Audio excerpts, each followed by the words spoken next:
오래전 이 고개에선 두 가마가 마주쳤습니다. 각기 다른 두 집안의 귀한 딸. 학문과 명예를 중시하던 양반 가문들의 혼례 행렬이었지요. 하지만 좁디 좁은 고갯길 위 그들은 서로 비켜서지 않았습니다. 가문과 체면, 욕심과 자존심이 부딪힌 그 순간 끝내 두 꽃 같은 생명은 가마 안에서 스스로를 꺾고 말았지요. 그날 이후 사람들은 이곳을 가마고개라 불렀습니다. 잊혀진 이름 속 슬프고도 아름다운 전설이 숨어있는 그 고개. 지금 그 이야기를 들려드리겠습니다. 사라진 신부들의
지느냐. 먼저 물러나는 쪽이 패배라는 인식이 너무도 강했기에 한 명만 죽으면 또 다른 한쪽이 이겼다는 이름을 얻게 될 상황이었습니다. 그래서 두 여인은 스스로 결정합니다. 누구도 이기지 않도록 누구도 그 죽음을 자랑하지 않도록 함께 가기로 합니다. 가마에서 내린 두 신부는 아무 말도 없이 하얀 소복을 입은 채 치마폭에 돌을 감싸 안고 절벽으로 향합니다. 그들의 발걸음은 무겁고도 조용했습니다. 서로의 얼굴은 보지 못했지만 그들 사이에는 말하지 않아도 통하는 마음이 있었겠죠. 그리고 덕천강 아래로 두 꽃 같은 생명이 사라졌습니다. 물결만이 조용히 흘렀습니다. 사람들은 아무 말도 하지 않았습니다. 오로지 침묵만이 그 고개를 감쌌습니다. 그제야 깨달았습니다. 이 싸움이, 이 고집이, 이 자존심이 얼마나 무의미했던가를. 그 이후 고갯길은 가마고개라 불리게 되었고 사람들은 이곳을 지날 때면 자연스레 고개를 숙였다고 합니다. 이 이야기는 단순한 슬픈 전설로 남지 않았습니다. 그 속엔 조선시대 유학자들의 파당의식, 명예를 우선한 문화, 그리고 그 모든 틈 속에서 쓰러진 두 여인의 슬픔과 결단, 침묵의 용기가 담겨 있습니다. 오늘날 이 전설은 시인들의 시구가 되었고 예술작품의 소재가 되었으며 무엇보다도 우리가 사람과 사람 사이의 갈등 앞에서 무엇을 선택해야 하는가를 묻는 이야기로 남았습니다. 무엇이 옳은지 판단하기 어려울 때, 자존심이 모든 것을 삼켜버리려 할 때 가마고개의 이야기를 떠올려 보시길 바랍니다. 누군가의 침묵이, 누군가의 희생이 그저 슬픈 비극으로만 남지 않도록 우리는 이 이야기를 기억하고 전해야 합니다. 오늘의 전설 이야기, 가마고개의 두 가마, 사라진 신부들의 전설이었습니다. 가짜 연료, 진실과 위선 사이의 이야기. 옛 이야기라 하면 우리는 보통 이로운 교훈이나 감동적인 충절을 떠올립니다. 영웅들의 위대한 행적, 충신들의 목숨 바친 충성, 또는 효자와 효녀들의 감동적인 이야기들. 그런 이야기들은 우리의 가슴을 따뜻하게 만들고 때로는 눈시울을 붉히게 하기도 합니다. 하지만 때로는 그 이야기들 사이에 묻혀있던 진실 혹은 위선이 우리의 눈을 뜨게 하기도 합니다. 오늘 여러분과 나눌 이야기는 바로 그런 이야기입니다. 겉으로는 정절을 지킨 연료의 이름으로 세워진 비석, 그러나 그 뒤에 숨겨진 충격적인 진실, 그 속에는 조선의 윤리, 사람의 욕망, 그리고 기묘한 지혜가 얽혀 있습니다. 때로는 우리가 듣고 싶은 이야기보다 들어야 할 이야기가 더 중요할 때가 있습니다. 이야기 속으로 들어가 보겠습니다. 7세기 말에서 18세기 초의 이야기로 거슬러 올라가 보겠습니다. 이 시기는 조선이 임진왜란과 병자호란의 상처를 딛고 점차 안정을 찾아가던 때였습니다. 하지만 그 안정의 이면에는 더욱 엄격해진 사회적 규범이 자리하고 있었죠. 특히 여성에 대한 규범은 더욱 엄격했습니다. 삼종지도라는 말을 들어보셨나요? 어릴 때는 아버지를 따르고 결혼해서는 남편을 따르며 남편이 죽으면 아들을 따른다는 의미입니다. 여성의 삶 전체가 남성에게 종속되어 있었던 시대였죠. 특히 과부에게 있어 정절은 목숨보다 더 귀한 가치였습니다. 남편이 죽은 후 다시 시집가는 것은 큰 불명예였고 대신 남편의 죽음 앞에 스스로 목숨을 끊는 순절은 최고의 미덕으로 여겨졌습니다. 이렇게 정절을 지킨 여성들을 위해 조정에서는 연려문이나 연려비를 세워주곤 했습니다. 그런데 과연 그 모든 연려들은 진정 스스로의 의지로 그런 선택을 했을까요? 그리고 연려라 칭해진 모든 이들은 정말 그 칭호에 걸맞은 삶을 살았을까요? 우리의 이야기는 바로 그 질문에서 시작됩니다. 박문수. 많은 분들이 이름을 들어보셨을 겁니다. 조선 숙종과 영조 시대를 살았던 실존 인물로 특히 어사로서의 활약이 민간에 널리 알려져 있습니다. 오늘날까지도 박문수전이나 흥부전 같은 소설에 등장할 만큼 백성들 사이에서 인기 있던 관료였죠. 그는 백성들의 고통을 살피고 부정을 바로잡는 어사의 임무를 충실히 수행했습니다. 때로는 변장을 하고 민간에 섞여 지방 관리들의 비리를 적발하기도 했으니 오늘날로 치면 일종의 언더커버 수사관과도 같은 역할이었습니다. 어느 봄날 박문수는 특별한 임무를 받았습니다. 영조 임금의 명으로 경상도 일대의 민심과 관리들의 부정을 살피라는 것이었죠. 그는 평소처럼 관복을 벗어두고 평범한 나그네로 변장한 채 여정을 시작했습니다. 며칠 동안 산길과 들길을 지나 그는 작은 마을에 도착했습니다. 봄비가 내리기 시작하던 저녁 무렵, 하루를 묵어갈 곳을 찾던 그의 눈에 작은 기와집 하나가 들어왔습니다. 문을 두드리자 20살 남짓 되어 보이는 젊은 총각이 나왔습니다. 머리카락은 단정히 틀어올렸고 옷도 검소했고 깨끗했습니다. 무엇보다 그의 공손한 태도가 인상적이었습니다. 나그네 분이시군요. 비도 오는데 이 누추한 집에서 하룻밤 묵어 가시겠습니까? 박문수는 고맙게 그 제안을 받아들였습니다. 젊은 총각은 더할 나위 없이 친절했습니다. 그는 박문수에게 따뜻한 국밥 한 그릇을 대접하고 깨끗한 이부자리를 내어주었습니다. 혼자 사시는 것 같은데 가족은 없어? 박문수가 물었습니다. 총각은 잠시 눈빛이 흐려지더니 이내 담담히 대답했습니다. 부모님은 일찍 돌아가셨고 형님도 5년 전 병으로 세상을 떠났습니다. 형수님께서 홀로 살림을 꾸려오셨는데 그분도 이제는. 그의 말끝이 흐려졌습니다. 박문수는 더 이상 묻지 않았습니다. 누구나 말하기 힘든 사연이 있는 법이니까요. 그날 밤 총각은 급한 일이 있다며 잠시 외출을 했습니다. 어르신, 죄송합니다만 마을에 급한 일이 생겨 잠시 다녀와야 할 것 같습니다. 불편하시더라도 편히 쉬다가 주무시기 바랍니다. 박문수는 괜찮다고 손을 저었습니다. 젊은 총각은 몇 번이나 꾸벅 인사를 하고는 밖으로 나갔습니다.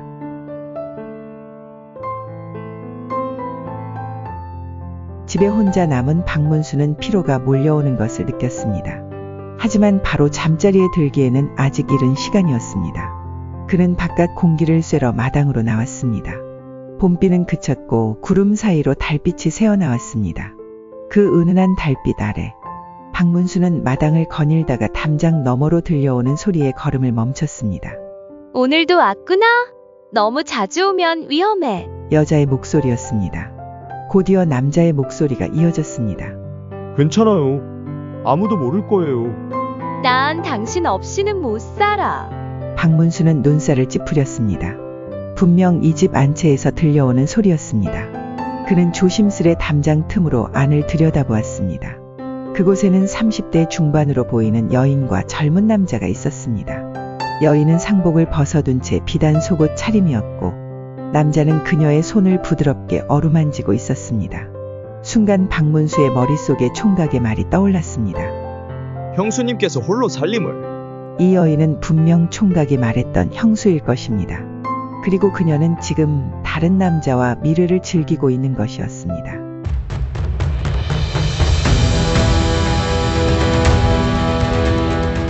조선시대의 도덕 기준으로 보자면 이는 용서할 수 없는 죄였습니다.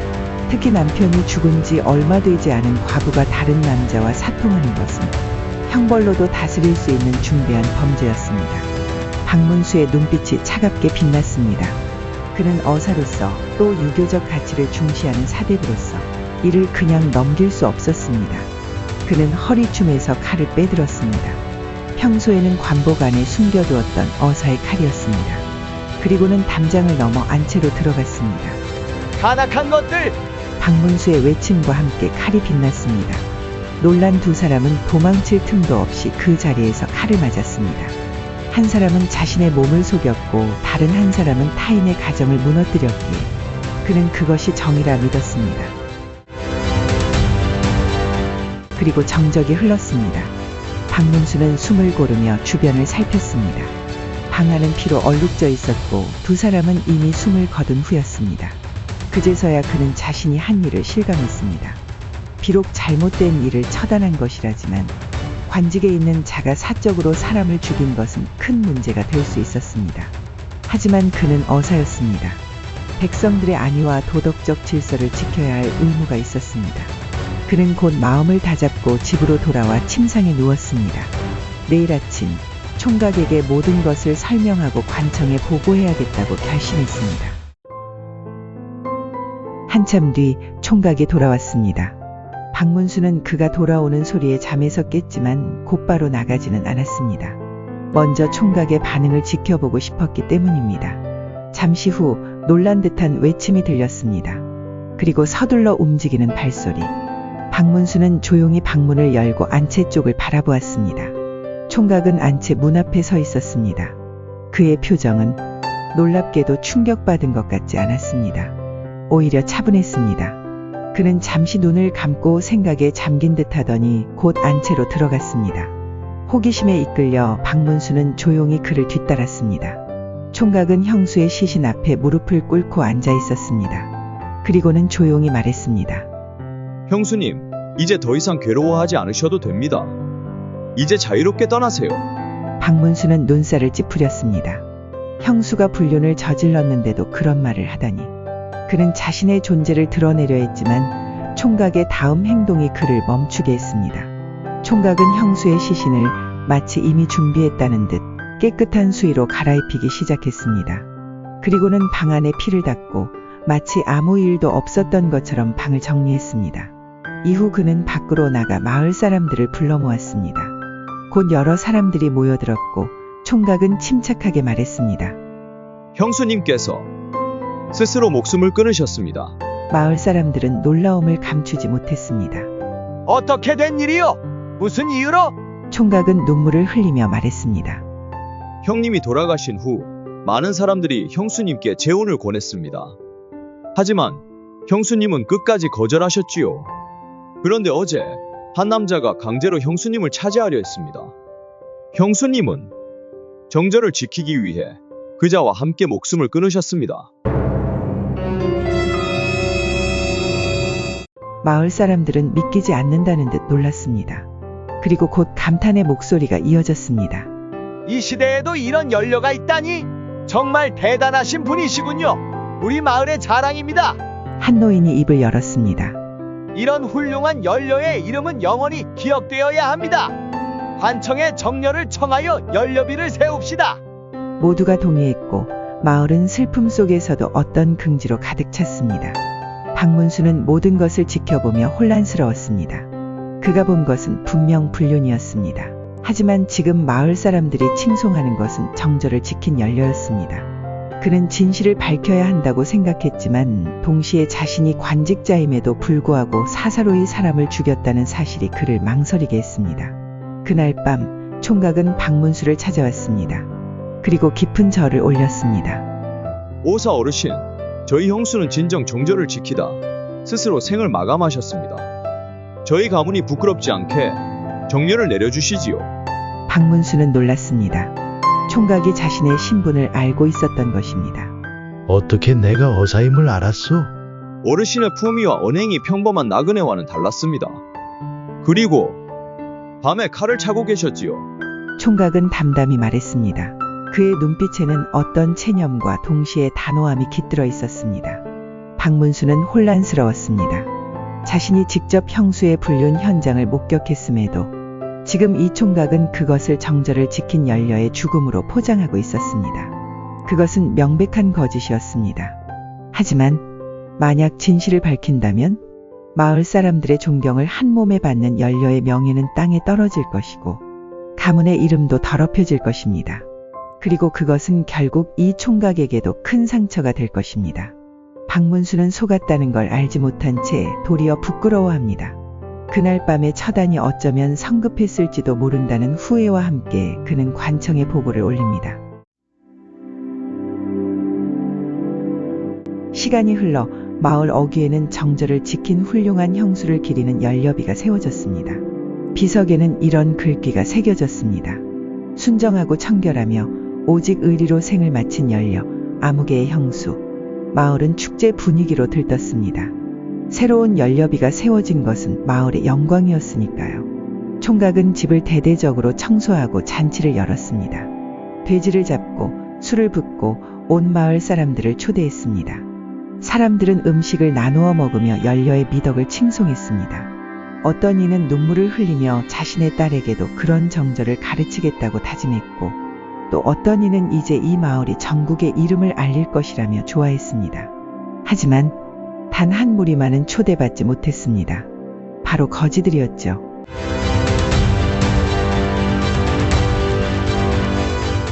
마을 외곽에는 5명 정도의 거지들이 모여 살고 있었습니다. 그들은 잔치 소식을 듣고 혹시나 하는 마음에 잔칫집 앞에 섰지만 총각은 그들을 냉정하게 쫓아냈습니다. 여기가 어디라고 함부로 들어오시오. 이곳은 연료를 모시는 거룩한 자리입니다. 당신들 같은 더러운 거지들이 올 곳이 아니오. 거지들은 수치심과 분노로 고개를 떨구었습니다. 그들 중 가장 나이가 많은 노인이 말했습니다. 우리도 이 마을 사람들인데 한 그릇 음식이라도 나눠주시오. 총각은 더욱 분노했습니다. 내놈들이 감히 연료비 잔치상 앞을 기웃거리다니. 당장 사라지지 않으면 매로 때릴 것이오. 거지들은 할 수 없이 물러났습니다. 하지만 그들의 눈에는 분노의 불꽃이 일렁였습니다. 그날 밤 마을이 잠든 후 거지들은 다시 나타났습니다. 그들은 연료비 앞에 모여 무언가를 속삭이더니 갑자기 불을 지폈습니다. 순식간에 타오른 불길. 불길 속에서 돌비석은 금이 가고 서서히 무너졌습니다.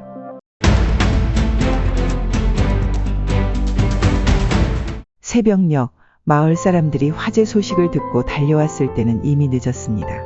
연료비는 반으로 쪼개져 있었고 그 주변은 그을음으로 검게 변해 있었습니다.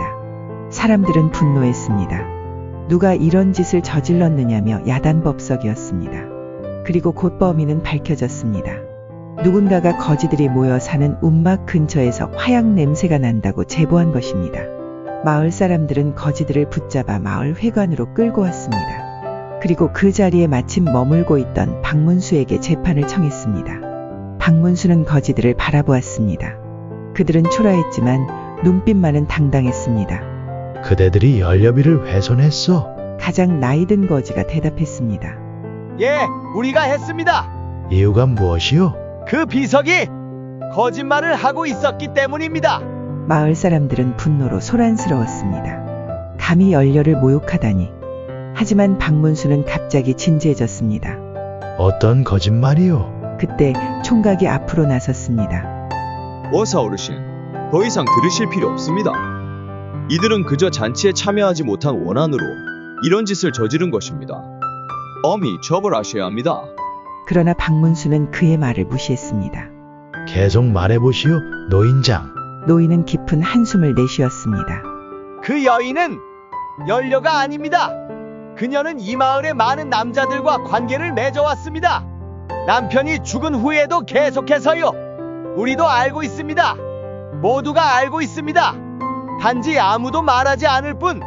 사람들 사이에서 놀란 탄식이 흘러나왔습니다. 그리고 몇몇은 고개를 숙였습니다. 그것은 진실을 인정하는 듯한 침묵이었습니다. 총각의 얼굴이 창백해졌습니다. 그는 한동안 움직이지 못하다가 마침내 입을 열었습니다. 오사 어르신, 그것은 정직한 비석이 아니었습니다. 모두가 놀란 듯 총각을 바라보았습니다. 박문수는 눈을 크게 떴습니다. 무슨 말이오? 총각은 차분히 대답했습니다. 제가 거지들을 박대한 것도 그들이 분노하게 만들기 위한 의도였습니다. 무슨 뜻이오? 제가 감히 가짜 연료의 비석을 세운 이유는 진실이 통하지 않는 세상에선 가면이라도 진실처럼 믿게 만든 뒤 스스로 무너뜨려야 한다고 생각했기 때문입니다.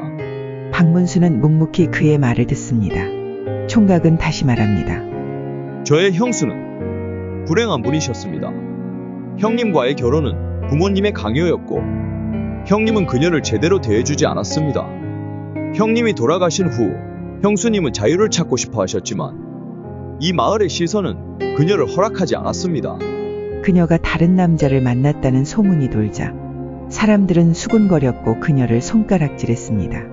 하지만 형수님이 정절을 지키지 않았다고 해서 그녀가 나쁜 사람이었던 것은 아닙니다. 박문수는 눈살을 찌푸렸습니다. 그는 끝까지 총각의 이야기를 들었습니다. 그래서 내가 당신의 형수와 그 남자를 죽였을 때 당신은 그것을 형수가 정절을 지키다 자결한 것으로 꾸몄다는 말이오? 총각은 고개를 끄덕였습니다. 네. 어사님께서 그날 밤 무슨 일을 하셨는지 저는 알고 있었습니다. 하지만 그렇게라도 해야만 형수님의 명예를 지킬 수 있었습니다. 그리고 이 사회의 위선을 드러낼 수 있었습니다. 이제 마을 사람들은 다시는 겉모습만 보고 진실이라 믿지 않을 겁니다. 정절이라는 말에 감탄만 하기보다 그 뒤에 어떤 이야기들이 숨어 있는지 한 번쯤은 생각하겠죠. 어쩌면 다음에는 불행한 여인을 향한 손가락질 대신 그녀의 사정을 이해하려는 마음이 생길지도 모릅니다. 마을 사람들은 고개를 숙였습니다. 부끄러움, 후회 그리고 깨달음이 뒤섞인 표정이었습니다. 박문수는 한동안 말이 없었습니다.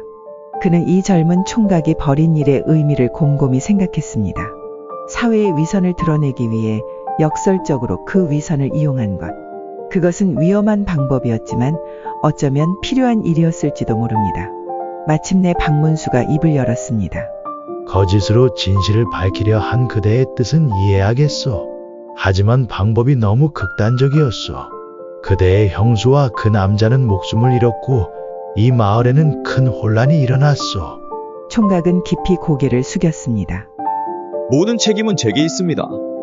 어떤 벌이든 달게 받겠습니다.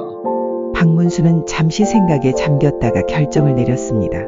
나는 오늘의 일을 상세히 기록하여 조정에 보고할 것이요. 그대는 이 마을을 떠나 3년간 떠돌아다니며 세상의 이치를 배우시오. 그리고 돌아와서 이 마을을 위해 봉사하시오. 총각은 깊이 절을 올렸습니다. 거지들은 풀려났고 마을 사람들은 각자의 생각을 안고 집으로 돌아갔습니다. 무너진 연료비는 그 자리에 남겨졌습니다. 사람들은 그것을 다시 세우자는 의견과 그대로 두자는 의견으로 나뉘었습니다. 결국 합의점을 찾지 못한 채 반쯤 무너진 비석은 마을의 상징이 되었습니다. 시간이 흘러 그 이야기는 점차 전설이 되었습니다. 가짜 연료라는 이름의 설화는 단순한 조선시대 가십이 아닙니다. 그것은 우리 사회의 깊은 면을 들여다보게 하는 거울과도 같습니다. 여성의 정절이라는 이름 아래 강요되었던 수많은 억압과 침묵, 그 안에서 살아남기 위해 거짓과 진실 사이를 오갔던 사람들의 이야기를 담고 있습니다. 그리고 그것은 단지 여자의 이야기가 아닙니다. 위선을 진실처럼 포장하는 사회, 정해진 도덕 뒤에 숨은 욕망, 그 모든 것을 꿰뚫는 작은 지혜. 그것이 바로 이 이야기의 진짜 가치 아닐까요? 오늘날 우리는 조선시대와는 다른 세상에 살고 있습니다. 개인의 자유와 선택은 더 많이 존중받게 되었습니다. 그렇다고 해서 우리 사회의 위선이 완전히 사라진 것은 아닙니다. 여전히 우리는 겉으로 드러난 모습만 보고 판단하곤 합니다. 여전히 우리는 진실보다 우리가 듣고 싶은 이야기를 더 쉽게 믿곤 합니다. 겉모습만으로 사람을 판단하지 않는 법, 사회적 관습이 개인의 행복보다 중요하지 않다는 것, 그리고 때로는 위선을 무너뜨리는 것이 더 큰 진실을 향한 첫걸음이 될 수 있다는 것을. 오늘 이야기를 들으며 여러분은 어떤 생각이 드셨나요? 이야기는 끝났지만 우리는 질문을 남깁니다. 지금 우리가 믿는 것은 진짜일까요? 우리가 지키려는 가치들은 정말 우리 자신을 위한 것일까요? 오늘의 전설 이야기, 가짜 연료, 진실과 위선 사이의 이야기였습니다.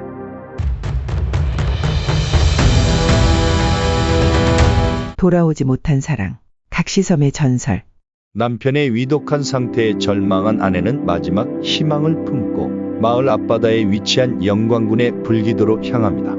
이 섬에는 남편을 살릴 수 있는 귀한 약초가 자란다는 소문이 있었지만 한번 가면 영원히 돌아올 수 없다는 불길한 이름을 지닌 곳이었습니다. 구렁이로 변한 아내의 모습과 불기도에 숨겨진 지명 유래가 얽혀 펼쳐지는 애절한 전설이 시작됩니다. 이야기 속으로 들어가 보겠습니다. 한 여인이 있었습니다. 사랑을 위해, 생명을 구하기 위해 돌아오지 못하는 섬으로 향했던 여인. 사람들은 그 섬을 각시섬이라 부르게 되었죠. 이것은 전라남도 바닷가에 전해 내려오는 한 아내의 이야기입니다. 남도의 작은 갯마을 대사리. 백학산이 마을을 품에 안고 앞으로는 푸른 바다가 펼쳐진 이곳에 한 부부가 살고 있었습니다. 성실한 남편 윤서방과 부지런한 그의 아내 금이. 두 사람은 서로를 아끼고 사랑하는 마음이 깊었습니다. 윤서방은 매일 새벽이면 바다로 나가 고기를 잡았습니다. 그날도 별이 아직 하늘에 남아있을 때 그는 작은 배를 타고 바다로 나갔습니다. 금이는 남편이 돌아올 시간에 맞춰 맛있는 음식을 준비했습니다. 멀리서 남편의 배가 보이면 반가운 마음에 언덕길을 뛰어내려가 맞이하곤 했죠. 석양 무렵 두 사람은 바닷가에서 만났습니다. 오늘은 고기가 많이 잡혔나요? 금이가 물었습니다. 오늘도 바다가 우릴 잘 돌봐주었소.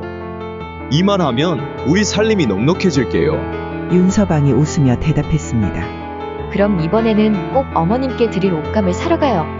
그래, 내 말이 그 말이오. 우리 금이가 어찌나 효성이 지극한지 내 복이 참 많소. 두 사람은 서로를 바라보며 웃었습니다. 그 웃음소리가 바닷가에 울려 퍼질 때면 마을 사람들은 부러운 눈으로 이들을 바라보았죠. 저 두 사람은 정말 금슬이 좋아. 세상에서 가장 행복한 부부라니까. 마을 노인이 말했습니다. 그려 금이는 복이 많은 아이여. 저렇게 자상한 사람을 만나서. 마을 안악이 덧붙였습니다. 하지만 행복은 오래가지 못했습니다. 어느 날부터 윤서방은 이상한 기침을 하기 시작했습니다. 밤중에 기침 소리가 심해졌고 금이는 걱정스러운 눈빛으로 남편을 바라보았습니다. 여보, 괜찮으세요? 이렇게 기침이 심한데. 별것 아니오. 조금 쉬면 괜찮아질 거요. 하지만 윤서방의 몸은 나날이 쇠약해져 갔습니다. 먹는 것조차 힘겨워했고 얼굴색은 창백해졌습니다. 금이는 마을의 의원을 찾아가 약을 지어왔지만 그 효험은 미미했습니다. 여보, 제발 버티세요. 제가 어떻게든 방법을 찾을게요. 금이는 남편의 손을 꼭 잡았습니다. 금이야, 내 시간이 얼마 남지 않은 것 같구나. 윤서방은 힘없이 속삭였습니다. 그런 말씀 마세요. 반드시 방법을 찾을 거예요. 금이는 눈물을 흘리며 다짐했습니다. 절망에 빠진 금이는 마을의 무당 할머니를 찾아갔습니다. 할머니는 신령한 눈을 가진 것으로 유명했습니다. 산 중턱에 위치한 무당의 집, 기묘한 장식들이 걸려있는 내부. 무당 할머니는 윤서방의 병세를 들은 후 오랫동안 눈을 감고 무언가를 느끼고 있었습니다. 그리고 마침내 입을 열었습니다. 이 병은 이승의 약으로는 고치지 못하겠구나. 그럼 방법이 없다는 건가요? 금이는 절망했습니다. 한 가지 방법이 있긴 하지만 무당은 바다 너머 희미하게 보이는 섬을 가리켰습니다. 저기 바다 건너 불기도에 생명초라는 약초가 자란다고 하더구나. 그 약초만이 윤서방의 병을 고칠 수 있을 게야. 불기도요? 그곳에 가면 되는 건가요? 하지만 불기도는 한번 가면 돌아오지 못하는 섬이라 불리지. 지금까지 그 섬에 발을 디딘 사람 중에 돌아온 이가 없단다. 무당은 무거운 표정으로 말했습니다. 금이는 고개를 숙였습니다. 그러나 오래지 않아 결연한 표정으로 다시 고개를 들었습니다. 저는 가겠습니다. 제 목숨을 걸더라도 남편을 살리고 싶습니다. 금이는 집으로 돌아와 남편의 병간호를 하며 깊은 생각에 빠졌습니다. 그리고 결심했습니다. 그날 밤 금이는 작은 보자기에 필요한 것들을 챙겼습니다. 그리고 깊이 잠든 남편의 이마에 입맞춤을 했습니다. 꼭 돌아올게요. 살아만 있어줘요. 금이는 속삭였습니다. 새벽녘 금이는 남편의 작은 배를 타고 불기도를 향해 떠났습니다. 아직 동이 트기 전 어둠 속에서 그녀의 실루엣만이 점점 멀어져 갔습니다. 소문은 순식간에 마을에 퍼졌습니다. 금이가 불기도로 갔다고? 미친 짓이야. 그 섬에 간 사람들은 모두 돌아오지 못했다고. 저 아이의 사랑이 얼마나 깊은지. 하지만 불기도는 사람이 가면 안 되는 곳이야. 소문은 윤서방에게도 전해졌습니다. 뭐라고? 금이가 불기도로? 윤서방은 놀란 눈으로 소식을 들었습니다. 윤서방, 금이가 당신을 살리려고 그런 모양이야. 윤서방은 자리에서 일어나려 했지만 기력이 없어 그저 금이가 향한 바다 쪽만 바라볼 뿐이었습니다. 금이야, 왜 그랬어? 윤서방은 흐느꼈습니다. 금이는 불기도를 향해 하루 종일 배를 저었습니다. 날이 저물 무렵 짙은 안개에 둘러싸인 불기도가 눈앞에 나타났습니다. 불기도는 마치 살아있는 것처럼 숨을 쉬고 있었습니다. 나무들은 마치 손을 뻗어 금이를 잡으려는 듯했고 섬 곳곳에서 이상한 소리가 들려왔습니다. 두려워하지 말자. 여보를 위해 여기 왔어. 금이는 떨리는 목소리로 스스로를 다독였습니다. 금이는 숲속을 헤매며 생명초를 찾아다녔습니다. 하지만 쉽게 찾을 수 없었습니다. 밤이 깊어갈수록 섬은 더욱 기괴한 모습으로 변해갔습니다. 그때 금이는 희미한 빛을 발견했습니다. 그 빛은 섬 중앙의 동굴에서 나오고 있었습니다. 금이는 용기를 내어 동굴로 들어갔습니다. 동굴 안은 놀랍게도 빛으로 가득 차 있었습니다. 그리고 그 빛의 원천은 생명초? 금이는 감격했습니다. 금이는 기쁨에 가득 차 생명초를 향해 다가갔습니다. 하지만 그때 동굴이 갑자기 흔들리기 시작했습니다. 동굴이 무너지려 하고 있었습니다. 금이는 재빨리 생명초를 손에 쥐고 동굴 밖으로 뛰쳐나갔습니다. 금이는 가까스로 동굴에서 빠져나왔지만 그녀 앞에는 더 큰 위험이 기다리고 있었습니다. 거대한 구렁이가 금이의 앞을 가로막았습니다. 그 눈빛은 마치 금이의 영혼을 꿰뚫어 보는 듯 했습니다. 제발 저를 지나가게 해주세요. 제 남편이 죽어가고 있어요. 금이는 떨며 간청했습니다. 구렁이는 금이를 오랫동안 바라보았습니다. 그리고 이상하게도 그 눈빛에서 금이는 슬픔과 연민을 느꼈습니다. 구렁이는 천천히 몸을 비켜 금이에게 길을 내주었습니다. 금이는 떨리는 다리로 구렁이 곁을 지나쳐갔습니다. 고맙습니다. 금이는 속삭였습니다. 하지만 금이의 시련은 끝나지 않았습니다. 그녀가 해변에 도착했을 때 그녀의 배는 이미 사라지고 없었습니다. 안 돼. 어떻게 돌아가지? 금이는 절망했습니다. 금이는 해변에 무릎을 꿇고 하늘을 바라보았습니다. 그리고 그녀의 마음속에서 결심이 일었습니다. 금이가 섬에 도착한 지 열흘째 되는 날, 대사리 마을에 먹구름이 끼기 시작했습니다. 바다는 검게 변했고 바람은 거세게 불었습니다. 바다가 이상하구나. 이런 날씨는 처음이야. 마을 사람들이 수군거렸습니다. 불길한 조짐이야. 무슨 일이 일어날 것 같아. 윤서방의 상태는 나날이 악화되었습니다. 그는 이제 말도 제대로 할 수 없었고 단지 눈만 크게 뜨고 바다만 바라볼 뿐이었습니다. 갑자기 마을 사람들이 포구에 모여들었습니다. 저기 봐. 저게 뭐지? 마을 사람들은 바다에서 무언가가 다가오는 것을 발견했습니다.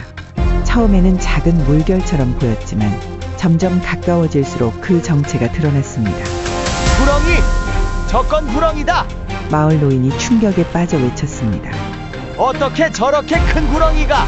마을 사람들은 놀라 뒤로 물러섰습니다. 구렁이는 마을을 향해 꾸준히 헤엄쳐 왔습니다. 그리고 이상하게도 그 입에는 반짝이는 무언가를 물고 있었습니다. 저건 뭐지? 저건 전설의 생명초다! 노인이 알아보았습니다. 구렁이는 해변에 도착했고 마을 사람들은 겁에 질려 도망쳤습니다.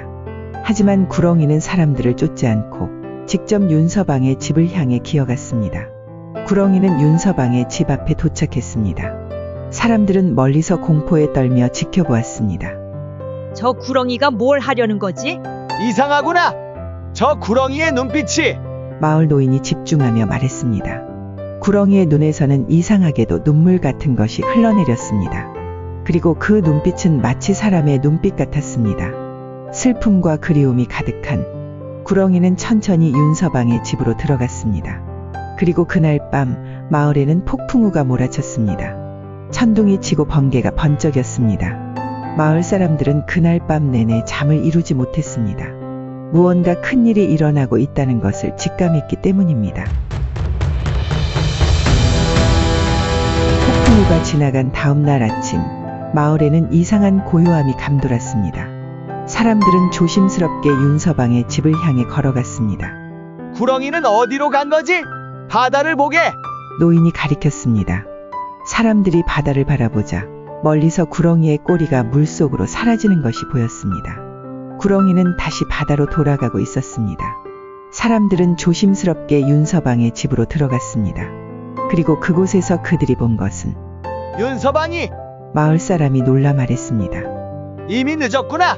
노인이 슬픈 눈으로 말했습니다. 윤서방은 이미 숨을 거두고 있었습니다. 그의 손에는 빛나는 생명초가 쥐어져 있었지만 그 약초를 복용하기에는 너무 늦었던 것입니다. 하지만 보게! 윤서방의 얼굴이 편안해 보이는군! 노인이 말했습니다. 마치 누군가를 만나고 온 것 같아. 윤서방의 얼굴에는 평온한 미소가 머물러 있었습니다. 마치 가장 소중한 사람을 마지막으로 보고 떠난 듯한 표정이었습니다. 노인은 집 바닥에 희미하게 남아있는 구렁이의 비늘 자국을 발견했습니다. 이건! 노인은 비늘을 주워들었습니다. 비늘을 들여다보는 노인의 눈에 그 비늘에서 빛나는 금이의 머리핀이 들어왔습니다. 이건! 금이의 머리핀이야! 노인은 충격에 빠졌습니다. 노인이 주워든 비늘 사이에는 금이가 항상 머리에 꽂던 작은 비녀가 끼어 있었습니다. 그제서야 마을 사람들은 모든 것을 깨달았습니다. 설마 그 구렁이가 마을 사람들은 충격에 빠졌습니다. 그렇구나. 그 구렁이는 금이었던 거야. 노인은 눈물을 흘렸습니다. 윤서방의 장례가 끝난 후 마을 사람들은 금이의 넋을 위로하기 위해 바다를 향해 제사를 지냈습니다. 금이의 사랑은 죽음보다 강했소. 그녀는 불기도의 저주를 이기고 남편을 위해 돌아왔어. 마을 노인이 말했습니다. 비록 사람의 몸으로 돌아오지는 못했지만 그래서 우리는 이제부터 그 섬을 불기도가 아닌 각시섬이라 부르기로 했소. 남편을 향한 각시의 사랑을 기리기 위해서. 마을 사람들은 그 섬에 각시당을 세웠습니다. 그리고 매년 정월이면 금이의 넋을 위로하기 위한 제사를 지내기 시작했습니다. 각시여, 당신의 사랑은 영원히 우리 마음속에 남을 것이요. 부디 편히 쉬시길. 세월이 흘러 금이와 윤서방의 이야기는 전설이 되었습니다. 그리고 각시섬은 사랑과 헌신의 상징이 되었습니다. 지금도 전라남도 바닷가 마을에서는 각시섬에 대한 이야기가 전해 내려오고 있습니다. 그리고 각시섬을 바라보는 사람들은 금이의 깊은 사랑에 대해 생각하게 됩니다. 매년 정월 마을 사람들은 여전히 각시당에서 제사를 지냅니다. 그들은 금이의 희생과 사랑을 기억하며 그녀의 넋을 위로합니다. 구렁이는 우리에게 두려움의 상징이자 또 어떤 신성의 존재입니다. 많은 집안에서는 구렁이를 업으로 모시기도 합니다. 가문을 지키는 수호신으로 말이죠. 하지만 이 이야기 속 구렁이는 사랑이었고 한 여인의 영혼이었습니다. 사랑하는 이를 위해 자신의 모든 것을 바친 여인의 영혼이었습니다. 이야기는 끝났지만 우리는 질문을 남깁니다. 지금 우리가 하고 있는 사랑은 진짜일까요? 우리가 지키려는 가치들은 정말 우리 자신을 위한 것일까요? 아니면 다른 누군가의 기대에 부응하기 위한 것일까요? 오늘의 전설 이야기, 돌아오지 못한 사랑 각시섬의 전설 이야기였습니다. 여러분은 이런 옛 이야기가 오늘날의 우리에게도 시사하는 바가 있다고 생각하시나요? 댓글로 여러분의 생각을 나눠주세요.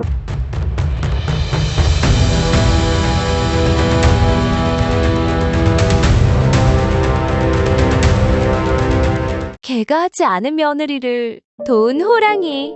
안녕하세요, 구독자 여러분. 오늘 제가 구독자 여러분들의 지친 마음을 따뜻하게 어루만져 드릴 감동적인 실화를 가지고 왔답니다. 깊은 산골, 마치 시간이 멈춘 듯 고요한 마을에서 펼쳐진 믿기 힘든 이야기예요. 따뜻한 차 한 잔, 혹은 시원한 물 한 잔 곁에 두시고 편안하게 귀 기울여 주세요. 이야기 속으로 들어가 보겠습니다.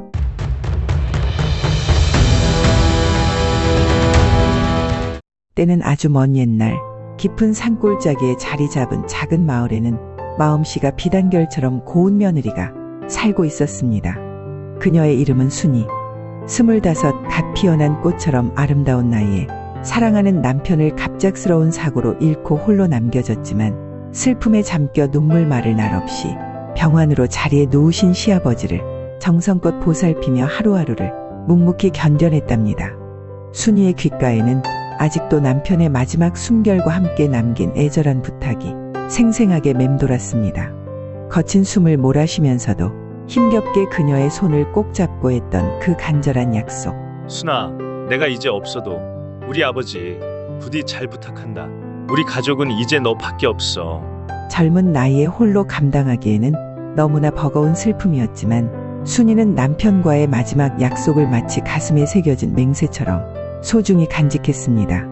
남편이 세상에 남긴 유일한 핏줄, 사랑하는 시아버지를 매몰차게 내버려 둘 수는 도저히 없었던 것이죠. 몇 해째 중풍이라는 무서운 병마에 시달리며 자리에 누워 계신 시아버지는 자신의 의지대로 제대로 움직이지도 못하셨고 말씀조차 어눌하여 순이의 마음을 더욱 아프게 했습니다. 순나, 목만 말라.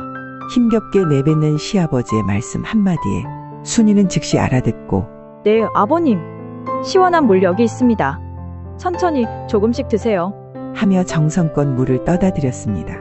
따뜻한 물수건으로 온몸을 구석구석 닦아드리고 밤새 불편하셨을 부분을 조심스럽게 주물러드리며 정성껏 끓인 부드러운 죽을 한 숟가락 한 숟가락 떠먹여드리는 순이의 하루는 그렇게 고되고 힘들었지만 묵묵히 흘러갔습니다. 마을 사람들은 어린 나이에 홀로 시아버지를 봉양하는 순이를 볼 때마다 안타까운 마음을 금할 수 없었습니다. 하지만 순이는 오히려 꿋꿋하고 밝은 모습으로 주변 사람들을 위로하곤 했습니다. 사람들은 제가 불쌍하다고 합니다. 25 어린 나이에 꽃도 피워보지 못하고 과부가 되었으니 하지만 제 마음속에는 슬픔만 있는 건 아닙니다. 제 곁에는 아직 아버님이 건강하게 살아계시고 제가 아버님을 이렇게 보살펴드릴 수 있으니까요. 순이는 슬픔 속에서도 희망의 끈을 놓지 않았던 것입니다. 순이의 친정에서는 하루가 멀다 하고 찾아와서 이제 그만 시집살이를 끝내고 좋은 사람 만나 새 출발을 하라고 간절하게 재혼을 종용했습니다. 꽃다운 나이에 늙어가는 딸을 그저 바라볼 수밖에 없는 어머니의 마음은 얼마나 타들어갔을까요? 아이고 순이야, 또 새벽부터 일어나 시아버지 약물 데우려고 그러니? 너 언제까지 이렇게 고생만 할 거니? 내 젊음이 다 썩어 문드러질까봐 엄마는 밤잠도 제대로 못 잔다. 어머니의 애끓는 걱정에도 순이는 그저 빙긋이 웃으며 대답했습니다. 어머니, 저는 정말 괜찮습니다. 아버님은 이제 저에게 남편과 똑같은, 아니 그보다 더 소중한 가족이세요. 제가 당연히 보살펴 드려야 할 뿐이시고요. 아, 내 불쌍한 딸아. 그래도 네 친정어머니 말 한 번만 딱 한 번만이라도 들어보렴. 다시 마음 맞는 좋은 사람 만나서 내 젊음을 되찾고 새 삶을 시작하는 게 어떻겠니? 그 늙은이는 우리가 번갈아 가면서 맡아서 돌볼 테니 너는 내 행복만 생각해라.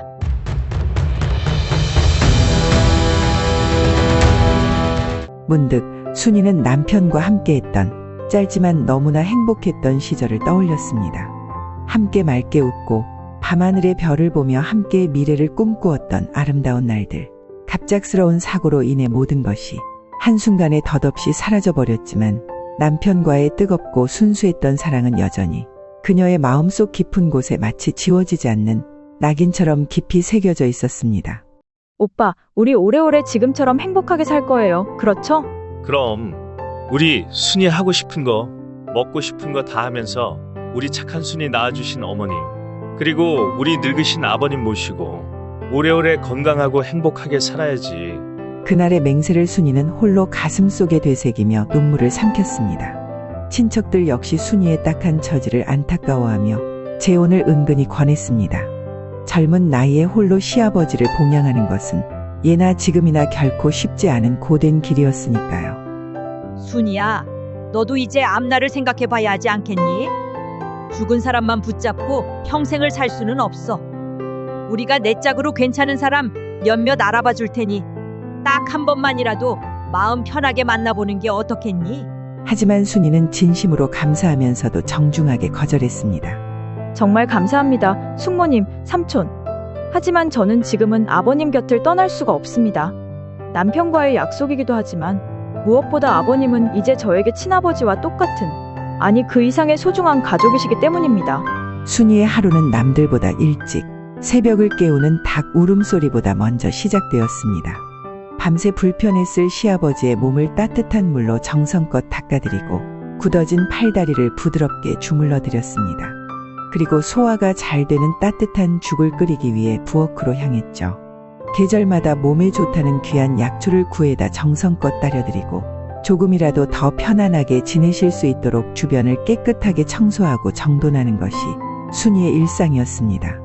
아버님, 오늘 아침 죽은 어제 텃밭에서 갔다 온 신선한 채소를 조금 넣었더니 소화가 아주 잘 되실 거예요. 순이는 늘 시아버지의 건강만을 생각했습니다. 마을 사람들은 순이의 그 지극한 효심을 두 눈으로 직접 보면서 혀를 내두르곤 했습니다. 젊은 나이에 저렇게 헌신적으로 시아버지를 봉양하는 며느리는 정말이지 찾아보기 힘든 귀한 모습이었기 때문입니다. 저렇게 어린 나이에 참 딱하기도 하지. 어쩌다 저렇게 젊은 나이에 혼자가 돼서. 그래도 정말 대단해. 자기 친부모한테도 저렇게 못하는 사람들도 많은데 말이야. 핏줄보다 더 귀한 마음씨를 가졌어. 분명 하늘도 저런 순이의 마음을 감동해서 복을 내려줄 거야.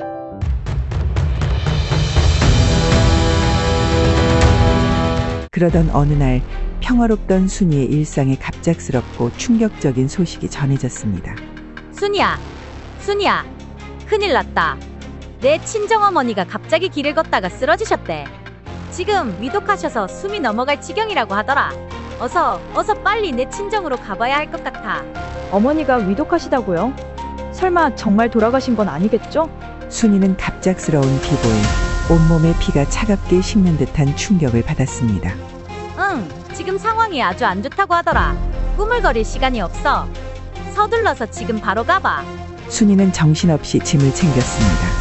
당장이라도 달려가 보고 싶은 마음은 간절했지만 병상에 누워 계신 시아버지가 눈에 밟혀 차마 발걸음이 떨어지지 않았습니다. 아버님, 죄송합니다. 친정에 잠시 급하게 다녀오겠습니다. 제가 끓여놓은 따뜻한 죽 꼭 챙겨 드시고 제가 옆에 챙겨놓은 물도 잊지 마세요. 해가 지기 전에, 아니 해가 뜨기 전에는 꼭 돌아오겠습니다. 순이는 몇 번이고 시아버지께 죄송한 마음을 전하며 집을 나섰습니다. 산길을 숨가쁘게 서둘러 걸어 해질 무렵 드디어 순이는 친정 집 앞에 도착했습니다. 하지만 그녀를 기다리고 있던 것은 슬픔에 잠긴 초상집이 아닌 온 동네 사람들이 모여 떠들썩하게 화려한 혼례 준비가 한창인 뜻밖의 광경이었습니다. 아이고, 우리 순이 드디어 왔구나. 순아, 너에게 드디어 복덩이가 굴러들어왔다. 동네 김부잣집 아들이 내 마음을 아주 쏙 빼앗겼지 뭐냐. 내일 당장 아주 성대하게 혼례를 올리자고 난리란다. 어머니, 이게 대체 무슨 짓이세요? 어머니가 위독하시다는 그 끔찍한 거짓말로 저를 이렇게 속이시다니요. 순이는 믿을 수 없는 상황에 충격과 분노에 휩싸여 소리쳤습니다. 하지만 순이의 어머니는 오히려 뻔뻔한 표정으로 순이를 다그쳤습니다. 이 못난, 철없는 소리 그만하고 어서 인사드려라. 다 널 위해서, 내 앞날을 위해서 이렇게 하는 거야.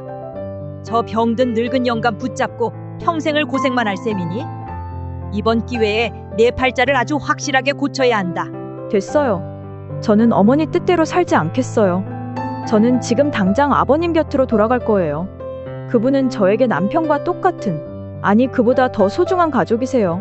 순이는 매몰차고 냉정한 어머니의 모습에 더 이상 아무 말도 하지 않고 뜨거운 눈물을 흘리며 친정집을 뛰쳐나왔습니다.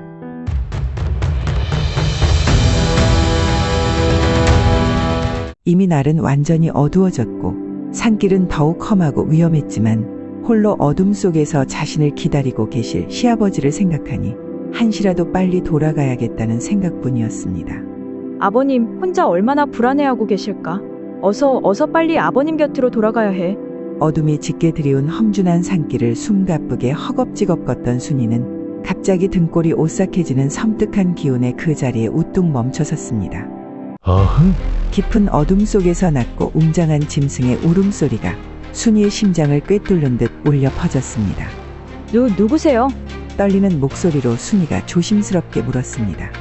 달빛이 희미하게 비추는 어둠 속에서 거대한 그림자가 천천히 그 웅장한 모습을 드러냈습니다. 그것은 바로 산속의 제왕, 무시무시한 호랑이였습니다.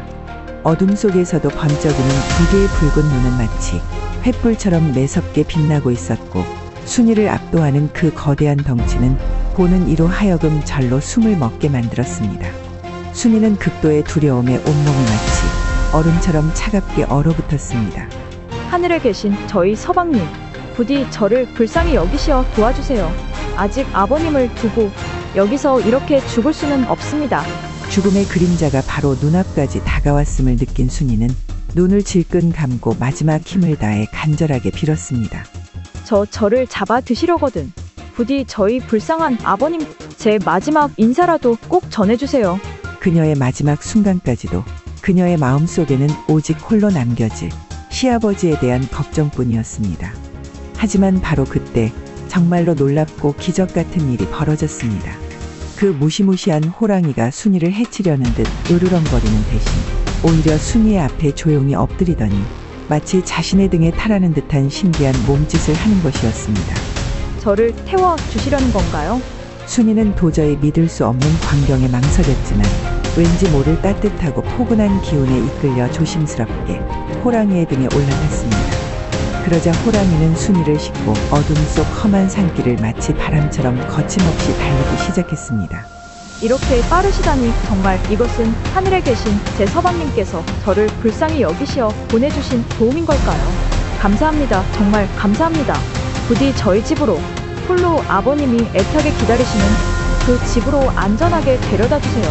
순이는 감격에 겨워 떨리는 목소리로 속삭였습니다. 호랑이는 거친 숨소리 한 번 내지 않고 순이를 그녀의 집 앞까지 안전하게 데려다 주었습니다. 순이가 고맙다는 인사를 채 마치기도 전에 그 신비로운 호랑이는 마치 호련히 나타났다가 사라지는 그림자처럼 순식간에 깊은 숲속으로 조용히 사라졌습니다. 은인이시여, 이 은혜 제가 평생 잊지 않겠습니다. 잠시만 기다려주세요. 제 이름은 순이라고 합니다. 혹시 다시 뵐 수 있을까요? 순이는 사라진 호랑이의 뒷모습을 하염없이 바라보며 깊은 감사의 마음을 전했습니다. 순이는 떨리는 마음으로 조심스럽게 방문을 열었습니다. 아버님, 저 돌아왔어요. 괜찮으세요? 순아, 밤새 홀로 며느리를 걱정하며 애타게 기다렸을 시아버지는 순이의 모습을 보자 안도의 눈물을 글썽이며 힘없이 그녀의 이름을 불렀습니다. 순이는 그런 시아버지의 앙상한 손을 따뜻하게 감싸주었습니다. 그날 이후 순이는 더욱더 정성을 다해 시아버지를 보살폈습니다. 밤마다 호랑이가 사라진 숲속 방향으로 작은 재물을 정갈하게 차려놓고 말없는 깊은 감사를 전했습니다. 그러던 어느 날 밤 순이는 아주 이상하고도 생생한 꿈을 꾸었습니다. 순이야, 나는 깊은 함정에 빠져 죽게 되었다. 내가 지난번에 나를 도와주었으니 이제는 내가 나를 도와주겠니? 꿈속에서 호랑이는 마치 사람의 말을 하는 듯 또렷하게 순이에게 도움을 요청했습니다. 어떻게 도와드려야 하죠? 호랑이님은 지금 어디에 계신가요? 순이가 걱정스럽게 묻자 호랑이는 힘없는 목소리로 대답했습니다. 큰 바위 옆 새 그루의 소나무가 나란히 서 있는 곳이다. 해가 완전히 뜨기 전에 꼭 와주시오. 꿈에서 깨어난 순이는 밤새도록 호랑이의 애절한 목소리가 귓가에 생생하게 맴돌았습니다. 꿈이 아니야. 분명 그 호랑이였어. 그 목소리가 너무나 생생해. 순이는 더 이상 망설일 틈도 없이 자리에서 벌떡 일어나 시아버지께 조심스럽게 말씀드렸습니다. 아버님, 죄송하지만 잠시 다녀올 곳이 있습니다. 물과 따뜻한 죽은 머리맡에 준비해 두었으니 부디 조금만 기다려주세요. 무슨 일이 있어도 해가 뜨기 전에는 꼭 돌아오겠습니다.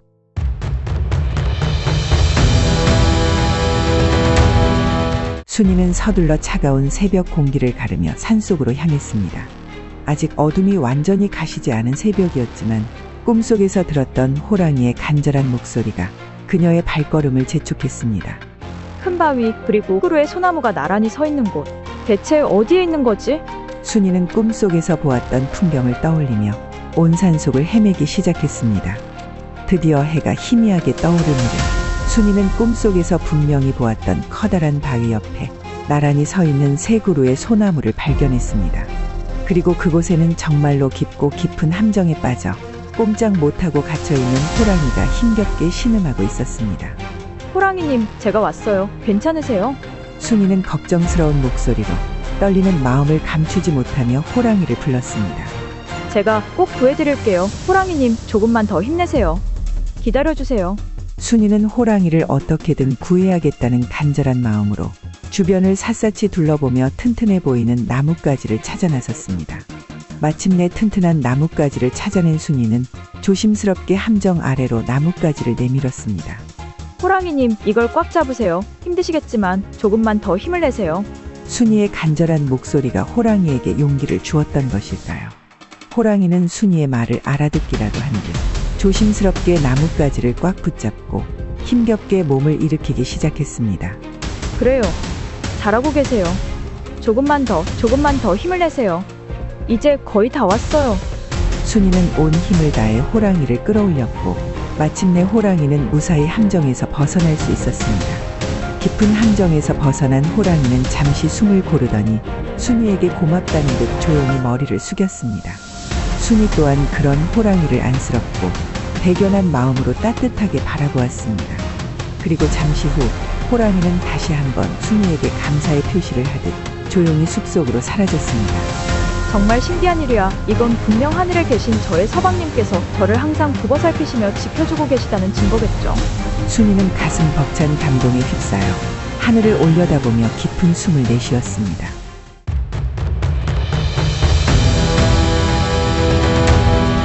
순이의 그 지극한 효심과 호랑이와의 신비로운 이야기는 삽시간에 온 마을 사람들에게 퍼져나갔습니다. 그리고 놀랍게도 순이의 헌신과 정성에 감동한 하늘은 마침내 오랫동안 병마에 시달리던 시아버지에게 기적과 같은 선물을 내렸습니다. 순아, 내 몸이 정말 신기하게도 예전 같아졌다. 정말이세요? 순이는 믿을 수 없는 기적의 기쁨에 눈물을 글썽이며 되물었습니다. 모두 내 덕분이다. 그 지극한 정성이 하늘을 움직인 게야. 그리고 그 호랑이는 분명 내 착한 남편의 혼이었을 게다. 시아버지는 감격에 겨워 떨리는 목소리로 순이에게 모든 공을 돌렸습니다. 개가 하지 않은 며느리 도운 호랑이 이야기는 단순한 옛날 이야기가 아닙니다. 어려움 속에서도 꺾이지 않는 인간의 따뜻한 마음, 그리고 그 진심이 만들어내는 놀라운 기적을 우리에게 생생하게 보여주는 감동적인 실화랍니다. 예로부터 우리 조상들은 자연 속의 영물조차 인간의 선한 마음을 알아보고 감동하며 도움을 준다고 믿었습니다. 이 이야기처럼 효심 깊은 며느리를 돕는 호랑이 이야기는 전국 곳곳에 다양한 형태로 전해져 내려오고 있습니다. 병든 시아버지, 앞을 보지 못하는 시어머니, 거동이 불편한 남편, 호랑이는 늘 인간의 진심을 알아보고 기꺼이 도움을 주는 신비롭고도 따뜻한 존재로 등장하죠. 어떤 이야기에서는 며느리가 호랑이 목에 걸린 비녀를 빼주고 그 은혜로 온 가족이 건강을 되찾았다고 하고, 또 다른 이야기에서는 호랑이가 효부에게 귀한 약초를 물어다 주어 병든 시부모를 살렸다고도 합니다. 순이의 이야기는 우리에게 진정한 효의 의미를 다시 한번 깊이 생각하게 합니다. 그것은 단순히 윗사람에게 복종하는 것을 넘어 진심으로 가족을 사랑하고 헌신하는 마음에서 비롯되는 가장 아름다운 가치라는 것을 말이죠. 물질적인 풍요 속에서 살아가지만 어쩌면 우리는 순이처럼 가장 소중한 가치들을 잊고 살아가는 것은 아닐까요? 이 이야기에서 우리가 오랫동안 기억해야 할 것은 젊은 나이에 모든 어려움을 딛고 꿋꿋하게 시아버지를 보살폈던 순이의 그 뜨겁고 숭고한 효심, 그리고 그 순수한 마음에 감동하여 기꺼이 도움을 주었던 신비로운 존재의 따뜻한 응답입니다. 오늘 제가 들려드린 이야기가 구독자 여러분들의 마음에 잔잔한 감동과 따뜻한 위로가 되었기를 진심으로 바랍니다. 오늘 이야기가 마음에 드셨다면 구독과 좋아요, 그리고 알림 설정까지 부탁드립니다. 여러분의 따뜻한 응원이 저희 채널에 큰 힘이 됩니다. 다음번에도 더욱 따뜻하고 깊이 있는 우리 전통 설화 이야기로 다시 찾아뵙겠습니다. 오늘도 편안하고 행복한 하루 보내세요. 감사합니다.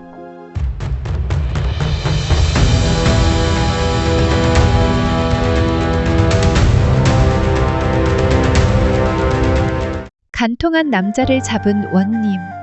지혜로운 재판의 이야기. 안녕하세요, 구독자 여러분. 오늘은 옛날 조선 시절에 있었던 아주 묘한 재판 이야기 하나 들려드리려 합니다. 법으로는 도저히 풀 수 없는 사건을 그야말로 사람 마음을 꿰뚫는 지혜로 풀어낸 참으로 현명한 원님 이야기입니다. 우리가 살아오면서 이성보다 마음이 먼저 알아차리는 그런 일들 한두 번씩은 겪어보셨죠. 오늘 이야기엔 바로 그런 심중의 눈이 등장합니다. 들으시면서 이래서 어른이 필요해 하실지도 몰라요. 그럼 찬찬히 들어보시겠어요? 이야기 속으로 들어가 보겠습니다.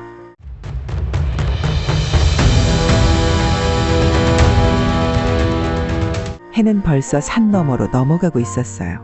붉게 타오르던 하늘도 이젠 보랏빛으로 물들고 있었죠. 조선 땅 남녘 어귀 작은 고을을 지나던 길목, 새 선비가 긴 여정을 걸어가고 있었어요. 서울로 과거를 보러 가는 길이었죠. 새 선비는 모두 고을에서 이름 좀 있다는 집안 자제들이었지만 성격은 제각각이었답니다. 첫째, 말 수적고 고지식한 박선비. 둘째, 눈치 빠르고 재치 있는 김선비. 그리고 셋째, 유난히 거칠애에 능하고 호기로웠던 최선비. 길은 점점 어두워졌고 발걸음은 무거워졌어요. 하루 종일 걸었던 터라 땀과 먼지가 한데 엉킨 신발이 무겁기 그지없었죠. 그때 산 너머에 불빛 하나가 보였어요. 저기 주막이 보이는구먼. 박선비가 손을 뻗으며 말했죠. 세 사람은 마치 약속이라도 한 듯 아무 말 없이 발걸음을 재촉했어요. 불빛 하나가 사람을 이렇게 기쁘게 할 수 있다는 걸 그날 그들은 처음 알았을지도 몰라요. 주막에 도착하자 이미 해는 저 멀리 넘어가고 있었어요. 작은 초가집 부엌에서 새어나오는 연기, 익숙한 된장 냄새, 정겨움과 피로가 한꺼번에 밀려오는 순간이었죠. 주막 주인 내외는 장을 보러 읍내에 나간 상태였고 그 집의 어린 딸이 홀로 주막을 보고 있었어요. 고운 옷을 입지도 않았고 얼굴에 화장기 하나 없었는데도 그 처녀는 눈에 띌 만큼 단아하고 맑은 얼굴을 하고 있었어요. 흔히 말하는 보는 이의 마음을 편안하게 해주는 얼굴이었죠. 최선비는 그 처녀가 상을 차리기 위해 왔다 갔다 하는 모습만 봐도 눈을 떼지 못했어요. 김선비는 슬쩍 웃음을 지으며 물을 한 모금 들이켰고 박선비는 괜히 시선을 돌렸어요. 그때 김선비가 조용히 말을 꺼냈죠. 우리 내기 하나 할까요? 이 처녀에게 제일 먼저 말을 걸어 웃게 만든 사람이 서울까지 가는 길밥 모두 책임지기로 하는 겁니다. 장난처럼 던진 말이었지만 최선비는 곧장 받아쳤어요. 좋소. 서울까지의 길 보통 일이 아니니 대신 제대로 웃게 만들어야 하오. 세 사람은 아무렇지 않은 척했지만 다들 마음속엔 미묘한 긴장감이 감돌았죠. 마치 이 작은 내기가 앞으로의 운명을 바꿀 수 있는 것처럼요. 그날 밤 별이 무수히 떠있던 하늘 아래 주막은 조용히 잠들어 있었어요. 불빛은 꺼지고 바람은 잦아들었고 처녀는 자신의 방으로 돌아갔죠. 세 선비 역시 각자의 방에 누웠지만 마음은 편히 잠들 수 없었어요. 특히 최 선비는요. 그는 홀로 일어나 조심스레 방문을 열고 처녀가 머물던 방 앞으로 향했어요. 창틈으로 새어나오는 촛불 하나 그 빛을 따라 문을 조심히 밀었죠. 하지만 그 안에서 마주한 것은 상상조차 할 수 없는 광경이었어요. 처녀는 이미 숨을 쉬지 않았고 가슴엔 날이 시퍼런 칼이 박혀 있었어요. 그 순간 시간은 멈춘 듯했고 공기의 온도마저 얼어붙었죠. 최선비는 혼란 속에서도 침착하게 칼을 뽑아들고 그 피 묻은 날을 씻었습니다. 그리고 손수건에 정성스레 싸서 품에 넣었죠.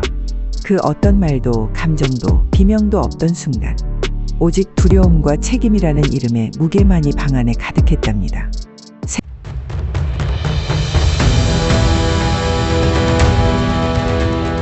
새벽녘이 다가오고 있었습니다. 산바람은 차가웠고 나무 사이로 스며드는 안개는 낮게 깔려 있었죠. 그때 멀리서 짐을 들고 터벅터벅 걸어오는 사람 둘. 바로 주막주인 내외였어요. 장을 보고 돌아오는 길이었죠. 대문을 열고 들어온 순간 그들은 이상한 기운을 느꼈어요. 집안 가득 흐르던 따뜻한 온기 대신 싸늘한 침묵과 낯선 냄새가 감돌고 있었으니까요. 그 냄새, 그것은 바로 핏내였어요. 얘야, 우리 딸 자고 있니? 주모는 부엌을 지나 방 앞에 섰고 문을 열어젖혔을 때 그 자리에서 주저앉고 말았어요. 딸은 싸늘한 주검이 되어 누워 있었고 가슴엔 피가 말라붙은 흔적이 선명했죠. 그 찰나의 비명, 그 한순간의 절망은 부모의 가슴을 송두리째 찢어 놓았습니다. 그 혼란의 와중에 침묵을 깨고 입을 연 사람은 다름 아닌 최선비였어요. 그는 조용히 다가와 고개를 깊이 숙였죠. 제가 그랬습니다. 그 말에 모두가 숨을 멈췄어요. 방에 들어갔을 땐 이미 죽어 있었지만 제가 칼을 꺼내고 씻었습니다. 의심받을 것이 뻔했기에 숨기기보다 사실을 말하는 것이 옳다고 생각했습니다. 그 목소리는 떨렸지만 눈빛은 단호했어요. 그렇기에 제가 스스로 관가에 가겠습니다. 박선비와 김선비 그리고 주막주인 내외 모두가 충격에 빠졌죠. 죽은 처녀의 얼굴은 평온해 보였지만 이 상황은 평온과는 거리가 멀었어요. 최선비는 짐을 싸지도 않았고 밤이 채 밝기도 전에 읍내 관가로 향했어요. 자신의 발로 옥에 들어간 사람이었죠. 누가 말리지도 않았고 그도 멈추지 않았습니다. 그 결심이 죄의식이었는지 두려움이었는지 아니면 무언가 감추고자 하는 복잡한 마음이었는지는 아무도 알 수 없었어요. 다만 그는 스스로 문을 두드리고 옥문을 열었습니다. 며칠 뒤 사건을 전해들은 현지 고을의 원님은 깊은 한숨을 쉬었죠. 처녀가 죽었다는 것, 선비가 자수했다는 것, 그리고 주막이라는 장소. 원님은 말없이 창밖을 바라보다 이방을 불렀습니다. 이방, 내가 직접 옥에 가서 그 선비를 만나거라. 대질도 하지 말고 다그치지도 마라. 그 사람 마음을 들여다봐라. 이방은 고개를 끄덕이고 옥으로 향했죠. 얼굴이 까맣게 타고 눈밑이 푹 꺼진 최선비가 그곳에 있었어요. 며칠 사이에 사람이 저리도 달라질 수 있다는 걸 이방은 그날 처음 알았습니다. 이게 그때 제가 씻어 품에 넣었던 칼입니다. 그는 손수건에 곱게 쌓인 칼 하나를 꺼내 이방에게 건넸어요. 은빛 날은 날카로웠고 손잡이는 평범했지만 어딘가 익숙한 듯도 했죠. 이방은 칼을 들고 조용히 나왔고 원님께 보고를 올렸습니다. 그 순간 원님의 눈에 번쩍 빛이 스치듯 떠올랐어요. 이 사건 단순하지 않다. 그는 말없이 손을 탁자에 올리고 두드리며 생각에 잠겼습니다.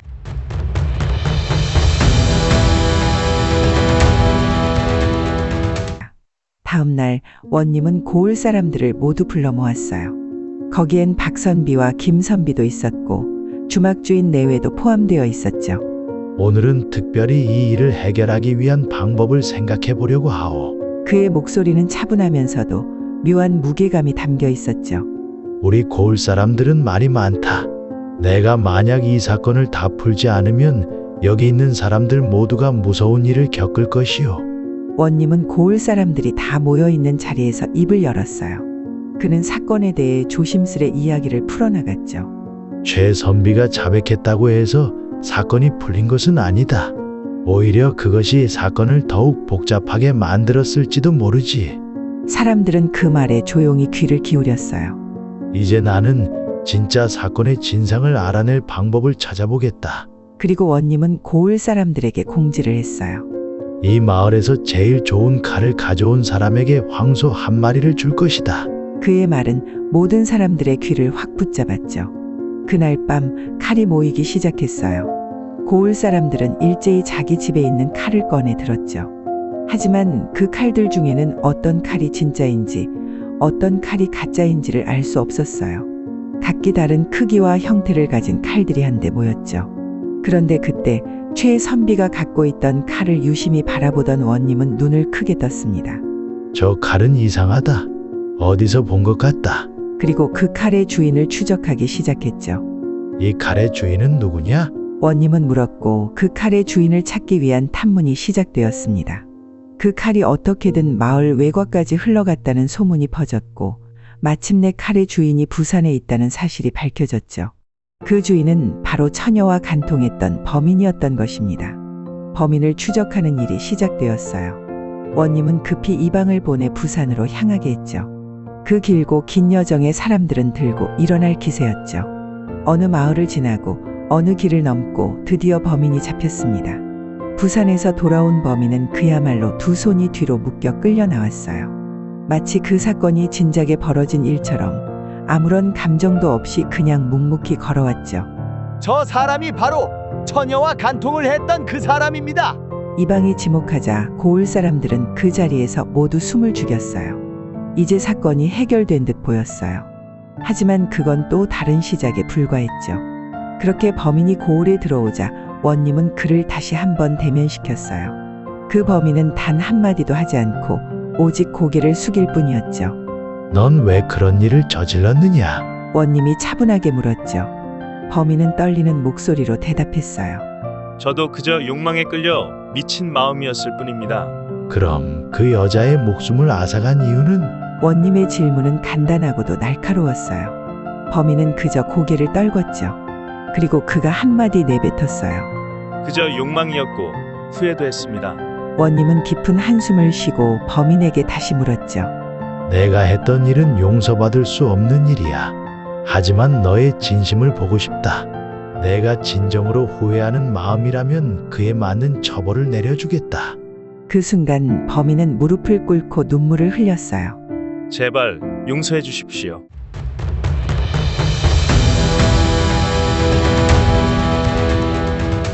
범인이 고백하고 눈물로 용서를 구했지만 원님은 결코 쉽게 마음을 열지 않았어요. 그의 얼굴에는 복잡한 표정이 떠올랐죠. 그는 잠시 동안 아무 말 없이 침묵을 지키며 깊은 생각에 잠겼습니다. 욕망이 끌려 살인까지 저질렀다면 그건 결코 용서받을 일이 아니야. 그의 목소리는 평온하면서도 단호했죠. 너의 죄는 용서할 수 없다. 하지만 내가 너에게 내려줄 형벌은 너의 후회와 반성을 담아낼 수 있어야 한다.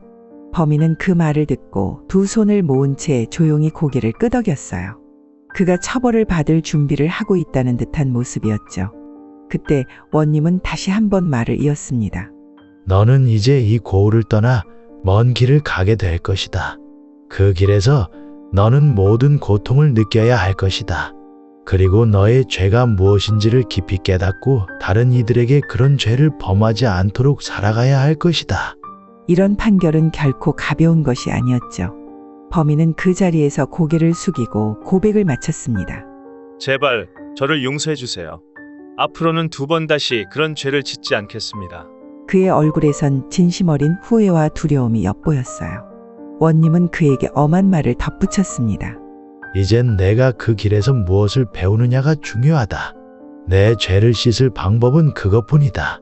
범인에게 내린 판결은 간단하고도 엄격했어요. 하지만 원님은 그 판결을 통해 사람들에게 중요한 교훈을 남기고자 했죠. 그는 사람들 앞에서 다시 한번 목소리를 높였어요. 이 고을은 다 함께 살고 있는 곳이다. 하나의 잘못된 행동이 고을 전체에 큰 영향을 미친다는 걸 명심해야 한다. 이 사건을 통해 모든 사람들이 반성하고 배워야 한다. 그 말은 단순한 경고가 아니었어요. 원님의 말 한마디 한마디는 사람들의 마음속 깊이 파고들었고 사람들은 그 말이 무겁고 진지하다는 걸 깨달았죠. 만약 이 마을에서 또다시 이런 일이 벌어진다면 나는 절대로 용서하지 않을 것이다. 우리 모두가 정의로운 삶을 살아가야 한다. 원님은 고을 사람들에게 큰 경고를 남긴 후 범인에게 내려진 처벌을 성실히 이행하도록 했죠. 그는 범인을 가까운 고을로 보내 다시는 돌아오지 않게 했어요. 범인의 처벌과 사건이 일단락된 후 주막주인 내외는 크게 마음이 무거워졌어요. 그들은 딸을 잃고 그 아픔을 평생 안고 살아가야 했죠. 주막은 다시 문을 열었지만 예전처럼 활기차지는 못했어요. 하지만 마을 사람들은 점점 이 사건에서 배운 교훈을 마음에 새기고 있었죠. 다시는 이런 일이 없어야 한다. 그들의 마음속에서 그런 다짐이 자리를 잡기 시작했어요.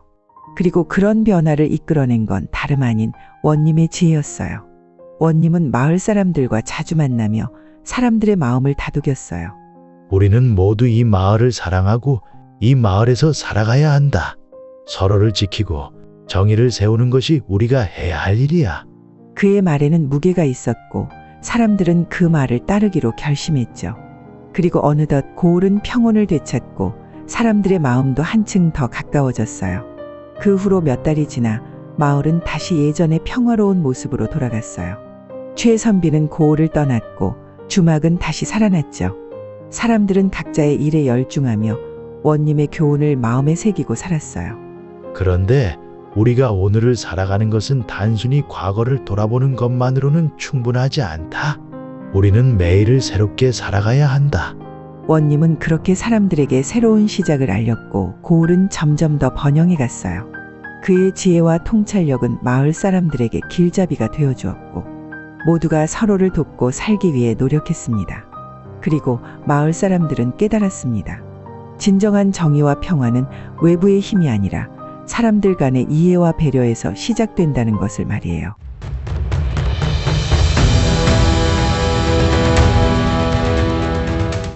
시간이 흐르고 고을은 여전히 평화로웠습니다. 사람들은 어느덧 원님의 지혜를 그대로 따르며 살아갔죠. 그런데 어느 날 원님은 고을 사람들 앞에 다시 한번 나타났습니다. 그는 무겁고 진지한 얼굴로 사람들에게 말을 꺼냈습니다. 오늘 나는 여러분에게 마지막으로 중요한 이야기를 전하고자 합니다. 원님의 목소리는 잔잔하면서도 그 안에 강한 힘이 깃들어 있었어요. 사람들은 그의 말을 경청했고 그는 말을 이었습니다. 우리가 사는 세상에서 가장 중요한 것은 바로 정의입니다. 하지만 정의란 단순히 법과 규칙을 지키는 것만이 아닙니다. 정의는 우리가 서로를 얼마나 이해하고 배려할 수 있는지에 달려 있습니다. 그의 말은 단순한 교훈이 아니었죠. 원님은 사람들에게 더 깊은 진리를 일깨워 주고자 했습니다. 서로를 돕고 서로를 배려하는 것이 바로 진정한 정의입니다.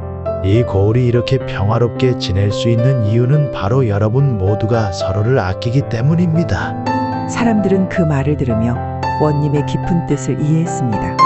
그리고 그 순간 마을 사람들은 다시 한번 다짐했습니다. 우리는 앞으로도 정의롭고 평화롭게 살아가야 한다. 그러나 시간이 지나면서 원님의 건강은 점차 나빠졌습니다. 그는 나이가 들고 고된 세월 속에서 몸과 마음이 지쳐갔죠.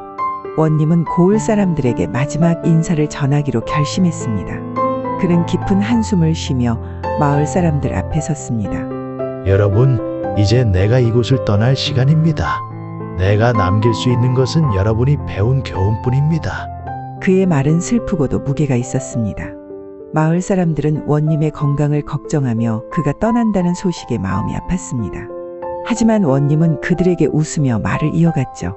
저는 이곳에서 할 수 있는 일을 다 했습니다.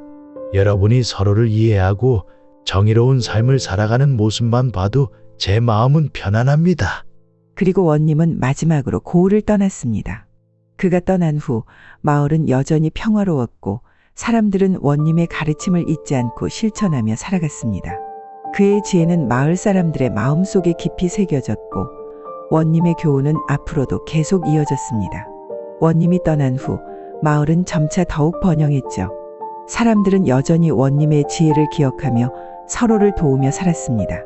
그리고 원님이 떠난 후에도 그의 이름은 마을 사람들 사이에서 끊임없이 불렸습니다. 혹시 원님께서 이렇게 해주셨다면 어떻게 하셨을까? 원님이라면 분명히 그 사람의 마음을 이해하셨을 거야. 그의 지혜는 사람들에게 살아있는 교훈으로 남아 마을은 점점 더 단단한 공동체로 성장했습니다. 사람들은 원님의 가르침을 삶의 원칙으로 삼고 서로의 마음을 읽으며 살았죠. 결국 원님의 삶은 우리에게 무엇을 가르쳐 주었을까요? 그의 삶은 단순히 법과 정의를 지키는 것 이상의 의미를 지녔죠. 원님의 가장 큰 가르침은 바로 사람의 마음을 이해하고 서로를 배려하는 것이었습니다. 그의 지혜는 사람들 속에 살아있고 그 가르침은 오늘날까지도 계속해서 이어지고 있습니다. 우리는 원님이 남긴 교훈을 잊지 말고 서로를 이해하며 정의롭게 살아가야 합니다. 그의 이야기는 오래도록 우리 마음속에 남아 세상을 조금 더 나은 곳으로 만들어갈 것입니다.